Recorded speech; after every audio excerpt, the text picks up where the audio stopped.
तो दोस्तों चलिए आज आपसे हम बात करते हैं टुनटुन के बारे में। टुनटुन जिन्हें आपने हास्य भूमिकाओं में देखा होगा और पुरानी फिल्मों में बहुत ज़्यादा देखा होगा। तो ये थी एक ऐसी कलाकारा जिन्होंने बहुत ही ख्याति बटोरी। 11 जुलाई 1923 के दिन उत्तर प्रदेश के अमरोही ज़िले के एक छोटे से गाँव में टुनटुन का जन्म हुआ था। इनका असली नाम उमा देवी खत्री था। टुनटुन देखिए जब करीब 2 साल की थी, ये 2 या 2.5 साल की थी, उस समय ज़मीन के विवाद के चलते इनके माता पिता की हत्या कर दी गई थी। इसके बाद टुनटुन की परवरिश उनके चाचा ने की थी। इसी बीच उनके 4 साल के भाई का भी मर्डर कर दिया गया ज़मीनी विवाद के कारण। टुनटुन एक रिश्तेदार के यहाँ से दूसरे रिश्तेदार के यहाँ धक्के खाती रही। टुनटुन देखिए बचपन से ही, यानी कि उमा देवी बचपन से ही सिंगर बनना चाहती थी, इसलिए वह 13 साल की उम्र में घर छोड़कर भाग गई थी और मुंबई पहुँच गई थी। मुंबई में उनकी मुलाकात संगीतकार नौशाद से हुई। टुनटुन ने उनके सामने गाना गाने की ख्वाहिश की। नौशाद ने इनकार कर दिया तो टुनटुन जो था जिद पे अड़ गई। उन्होंने कहा कि अगर गाना गाने का मौका नहीं देंगे तो मैं समुद्र में कूद जाऊंगी। नौशाद ने उनका छोटा सा ऑडिशन लिया और उनकी आवाज़ से खुश होकर उमा देवी को गाना गाने का मौका दे दिया। इन्होंने सबसे पहले जो गीत गाया उसके बोल थे, अफसाना लिख रही हूँ, परवाना लिख रही हूँ, दिल बेकरार का, आँखों में रंग भर के तेरे इंतजार का।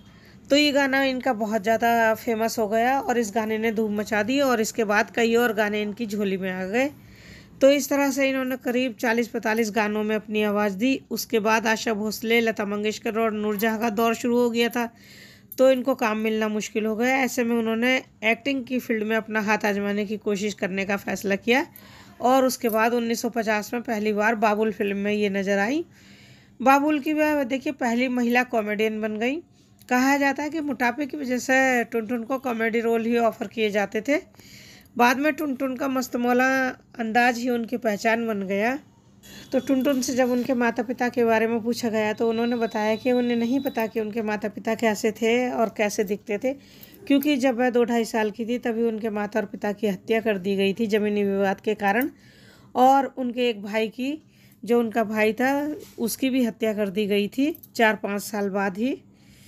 तो वो भी, उनके भाई का भी कत्ल कर दिया गया था इसी ज़मीनी विवाद के चलते। इसके बाद एक रिश्तेदार के यहाँ से दूसरे रिश्तेदार के यहाँ टक्कर खाते हुए आखिरकार वह मुंबई पहुँच गई और मुंबई पहुँचकर उन्होंने फिल्मों में अपना हाथ आजमाया और उसमें काफ़ी कामयाब भी रही। कैरियर की ऊंचाई पर उन्होंने अपने दोस्त के साथ शादी कर ली और फिल्म इंडस्ट्री से दूरी बना ली।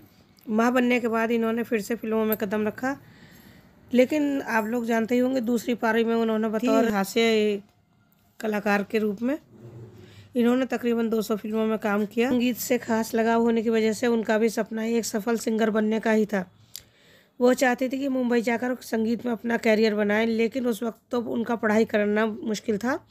संगीत की शिक्षा लेनी तो बहुत ही बड़ी बात थी। मुंबई में कुछ समय बिताने के बाद देखिए टुनटुन की दोस्ती डायरेक्टर अरुण कुमार आहूजा और उनकी पत्नी गायिका निर्मला देवी के साथ हो गई। इन्होंने इनकी कई फिल्म डायरेक्टर से मुलाकात करवाई और ऐसे ही इनका संगीत का और फिल्मों में काम करने का सफ़र शुरू हुआ। दिलीप कुमार के साथ एक फिल्म में टुनटुन नजर आई थी। इस फिल्म में एक सीन था जब दिलीप कुमार से टुनटुन टकरा जाती हैं और दोनों एक साथ पलंग पर गिर जाते हैं। इस सीन की शूटिंग के दौरान टुनटुन के गिर जाने पर दिलीप कुमार कहते हैं कि कोई उठाओ इस टुनटुन को। दिलीप कुमार के मुँह से निकला ये नाम उनको इतना पसंद आया कि उन्होंने इसके बाद अपना नाम टुनटुन ही रख लिया। लेकिन उस समय किसी को इतना विश्वास नहीं था कि इसी नाम से चलकर वो एक लंबी पारी खेलेंगी फिल्मों में।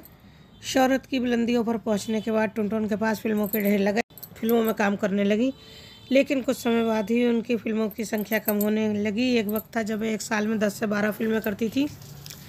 अब उनके पास साल में सिर्फ एक फिल्म ही रह गई थी। कुछ साल तक उन्होंने काम किया और उसके बाद फिल्म इंडस्ट्री से दूरी बना ली। इसकी एक बड़ी वजह थी उनके पति काजी की मौत। उनके पति की मौत 1992 में हो गई थी, जिसके बाद उन्होंने अपना पूरा समय अपने परिवार के साथ बिताया। इतना सफल करियर होने के बाद भी टुनटुन को किसी भी नेशनल अवार्ड से सम्मानित नहीं किया गया। 80 साल की उम्र में टुनटुन ने ली अंतिम सांस। 24 नवंबर 2003 को मुंबई में टुनटुन ने अंतिम सांस ली। वो एक लंबी बीमारी से जूझ रही थी, इसी वजह से उनका देहांत हो गया। तो ये था देखिए टुनटुन के बारे में थोड़ी सी जानकारी। आप लोगों को कैसी लगी ज़रूर बताइएगा। अगर अच्छी लगी हो तो प्लीज़ वीडियो को लाइक कीजिए, शेयर कीजिए और सब्सक्राइब कीजिए मेरे चैनल को, और इसी तरह बने रहिए। चलिए अगली बार लेकर आते हैं किसी और कलाकार के बारे में कुछ और अफसाने। तब तक के लिए नमस्कार।